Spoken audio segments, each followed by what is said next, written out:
natanguriye kuri we love you kuko nivyo dadi wacu atwigisha muri Sabaoth International. Amashimwe cyane ku Mana ya Prophet.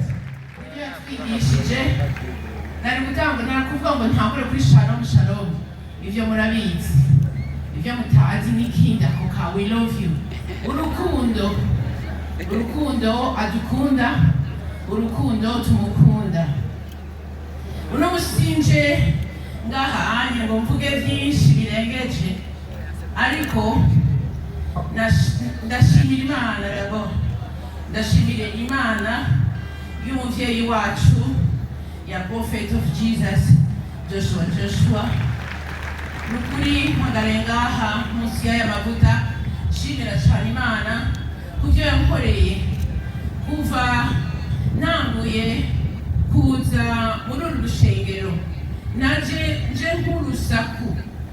nk'urusaku nukuri nta n'umwe yari yanyumvise, sinari ndabizi, ariko naragwaye cyane rwose. Ndagwara ibintu bita amafibrome mu kirundi sinzi ingene bavyita, gushika naho bavuga yuko mfise inda y'abana batatu apana mahasa. Mugabo iyo nda nari nkaba nayitwaye umugabo twari twaragize mariage amaze imyaka irenga indwi ari ngaha muri Canada, ari ngaha mu Burundi, nanje ndi hariya muri Canada.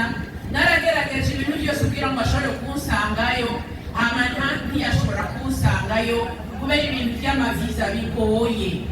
Jewe rero ndaza ije ngaha anye kubera gusa ku rusaku nza muri Sabaoth Church kuko nari narabuze ahandi hantu ngenda, nkaja ngaha onye saba ko bosengera, kandi nantamu kugira n'ingorane yuko bavuga ngo mfise inda y'abana batatu. Nanje nkavuga iyo nda naba nayikuye hehe k'umugabo tutari na kumwe, hama bigatera n'ingorane. Abaganga bo muri Canada bakampima bakambwira ati wewe iyo ni kanseri irimo dutegerezwa kukubaga, ariko kugira ngo tukubage ilifo kubanza usinya kuko hari igifibrome kimwe cicaye ahantu habi kuri bifurcation, ushobora gupfa kuri table d'operation. Ikindi nashobora kuvuga ati wewe tuzohava twibaza yuko harimo n'amakanseri. Ubwoba buranyica, ndavuga ati reka ntahe muhira no gusezera abavukanye banje bamwe turi kumwe hajya ndaza, ariko nabyo nababwiye kubera n'ubwoba bwinshi. Amasengero yo muri Canada naragiyemo sinoyaharura ukuntu angana. Abapasitori bari barasengeye ntimwomenye ukuntu bangana nk'ababwira basengeye, ariko narashitse ngaha kubera urukundo rw'Imana. Inza muri Sabaoth Church. Je muri Sabaoth Church Imana irangirira umuntu turahura na Prophet. Duhuye na Prophet ndamuskagira ati je nkamwereka tensengera ngaha. Prophet araseka ambwira ijambo rimwe gusa w'ivyo Imana yaramaze kubitunganya. Amashimwe cyane, amashimwe. Nawe icyo Imana yamaze kubitunganya mu izina rya Yesu. Prophet agishikangana yatunganya mu izina rya Yesu. Natandi byakurisha Imana yabitunganya mu izina rya Yesu. Amashimwe akarurukeshe kuri Yesu Kristo.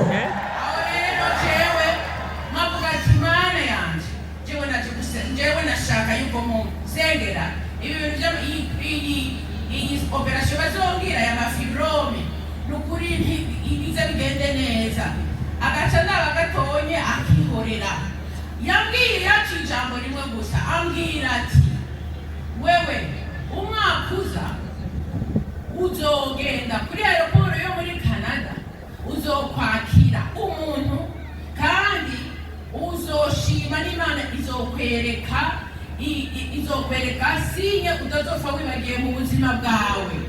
Jewe nanje ntabura kuvuga ati ibyo byose arambwira n'ibiki ivy'umugabo wanje ko nahevye naje ngaha nukuri na dosiye muri Canada yaratakaye bene dati buraya idosiye y'umuntu igatakara umuntu yarayibuze atakoze. None ndavuga ati none uyu muprofeti kabisa ya dati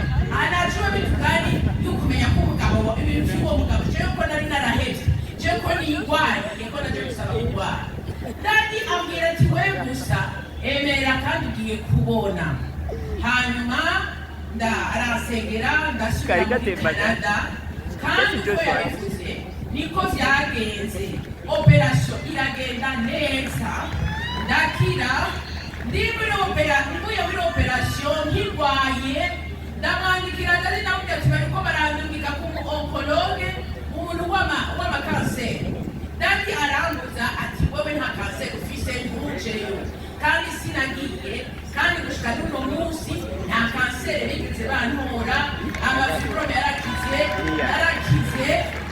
n'ukuri n'ubuntu bw'Imana niba kubona nuko mpagaraye ngaho kuko ariho abambona bakavuga ati mbega wa mukobwa aracariho wa mugore aracariho umwaka ukurikira nk'uko yari yabimbariye uwo mugabo wanje idosiye yiwe yo muri Canada yandikasho Canada irashoboka hanyuma nzabona umugabo arashikiriye abashimesi cyane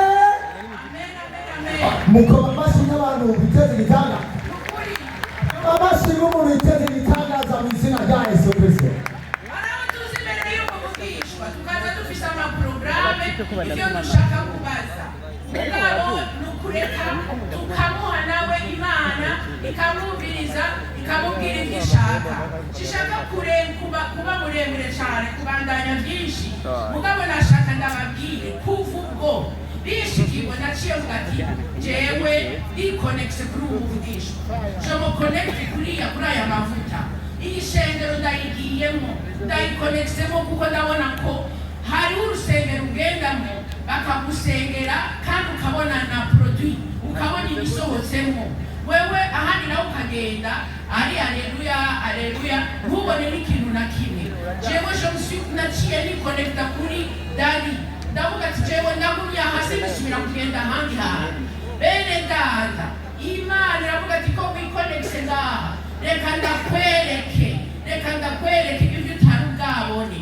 umunsi umwe dadi sinzi ukuntu twari gusenga kuri Zoom aravuga ati nihagira ufise ibintu natange ndapfa kuvuga ati reka ntange gutyo kuko nari naramaze gushima nari maze kuronka ibintu byinshi indwi ikurikira kubera iyo connection nagize na dadi wacu Imana irampezagira ndaronka amadolari 10,000 muri konti yanje ntazigere byashitse abantu batereye amadolari bagiye gushaka vuga ngo ndi connection mu izina rya Yesu ubushobozi bwamukoreye buramurera mu izina rya Yesu nanjye nakira icyo gitangaza amashyi kuri Yesu Kristo.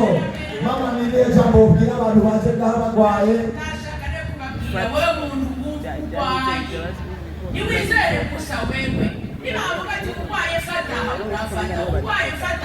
urafata kuko turi munsi y'amavuta ukira utazi n'ingene ukize. Amen.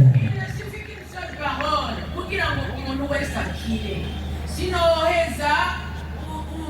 sinoheza kuvuga nababwiye nk'uko byanditswe muri Apocalypse 11 Apocalypse 12 no verset 11 murababarira muri Gifaransa kuko ibintu bisindire babivuga pasteur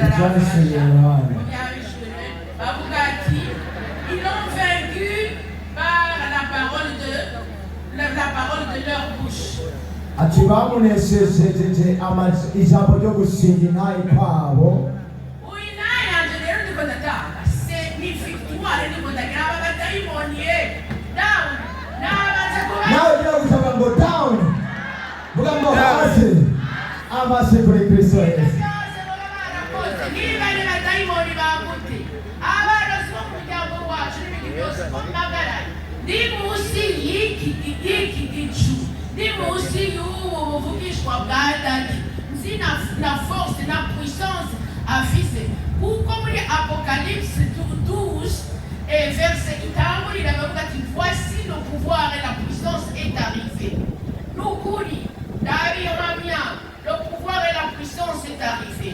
Ubu nawe uzosubira kumbona ko nawe uzosubira kukikanira kikanabihamya mu izina rya Yesu. Amen, amen, amen.